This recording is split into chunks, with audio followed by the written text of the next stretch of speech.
দেবী বিপত্তারিণীর ব্রত পালন করলে সুখে ভরে উঠবে আপনার সংসার। এই নিয়ম না মানলে কিন্তু সন্তুষ্ট করতে পারবেন না দেবীকে। বিপত্তারিণীর ব্রতই লাগবেই কোন কোন জিনিস, বাড়িতেই কিভাবে করবেন বিপত্তারিণীর পুজো ও ব্রত পাঠ, পুরোহিত ছাড়াই উপবাস রেখে পুজো করার নিয়ম জেনে নিন। বাংলার গ্রামাঞ্চলে অত্যন্ত পরিচিত দেবী বিপত্তারিণী। প্রতি বছর নিষ্ঠা ভরে বিপত্তারিণীর ব্রত পালন করে থাকেন বাঙালি মহিলারা। শহর হোক কিংবা গ্রাম, পুজো ও ব্রত উপলক্ষে দেবীর আরাধনায় বিন্দু মাত্র খামতি থাকে না ভক্তদের। আষাঢ় মাসের শুক্লপক্ষের দ্বিতীয়া থেকে দশমী পর্যন্ত ধুমধাম করে দেবী বিপত্তারিণীর পুজোর আয়োজন হয় বেশ কিছু মন্দিরেও। চলতি বছর দেবী বিপত্তারিণীর ব্রত পালন হবে 28শে জুন শনিবার এবং 1 জুলাই মঙ্গলবার। ভক্তদের বিশ্বাস, বিপত্তারিণীর ব্রত পালন করলে দূর হয়ে যায় সকল প্রকার সংকট। নিজের ও সংসারের মঙ্গল কামনায় বহু মহিলাই পালন করে থাকেন বিপত্তারিণীর ব্রত। হিন্দু বাড়িতে এই ব্রত ও উপবাসের গুরুত্ব খুবই তাৎপর্যপূর্ণ। বাড়িতে বিপত্তারিণী পুজো ও ব্রত পাঠ করলে মেনে চলতে হয় বেশ কিছু নিয়ম।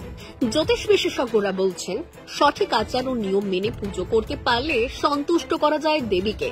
দেবী বিপত্তারিণীর আশীর্বাদে দূর হয়ে যায় সকল বিপদ। স্বামী, সন্তান ও সংসারের মঙ্গল চাইলে কোন কোন নিয়ম মেনে চলবেন এই বিশেষ দিনে, জেনে নিন বিশেষজ্ঞদের পরামর্শ।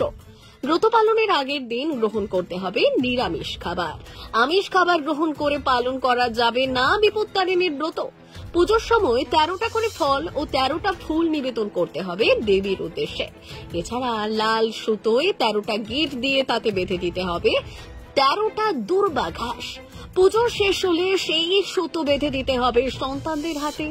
ছেলেদের ক্ষেত্রে ডান হাত ও মেয়েদের ক্ষেত্রে বাম হাতে বাঁধতে হবে বিপত্তারিণীর সুতো। সন্তানদের পাশাপাশি এই সুতো বাঁধতে পারেন পরিবারের অন্যান্য সদস্যদের হাতেও। সম্পূর্ণ উপবাস রেখেই আরাধনা করতে হবে দেবী বিপত্তারিণীর। ব্রত পালন করলে গ্রহণ করা যাবে না চালের কোনো খাবার। পুজোর শেষে প্রসাদ গ্রহণের পর 13টা লুচি খাওয়ার কথাও জানিয়েছেন পণ্ডিতরা। ব্রত পালনের পর ব্রত কথা না শুনলে কিন্তু সম্পূর্ণ উপকারিতা লাভ করা যাবে না। তাই ব্রত শেষ করে অবশ্যই পরিবারের সকলের সাথে শুনুন ব্রত কথা। পুজোর সময় দেবীর উদ্দেশ্যে পুষ্পাঞ্জলি দেওয়াই আবশ্যক। এদিন কর্পূর সহকারে আরতি নিবেদন করতে হবে দেবীকে। সংসারের মঙ্গল চাইলে নির্দিষ্ট এই দিনটিতে কাউকে চিনি ধার দেবেন না। পুজোর সময় একটি শীষযুক্ত ড্রাপ অর্পণ করতে পারলে প্রসন্ন হবেন দেবী। বিপত্তারিণী পুজোর দিন মহিলাদের সাথে শিষ্টাচার বজায় রাখুন, ভালো ব্যবহার করুন পরিবারের মহিলা সদস্যদের সাথে। ভুলেও মহিলাদের উদ্দেশ্যে অপমান বা কুবাক্য প্রয়োগ করবেন না এই দিন।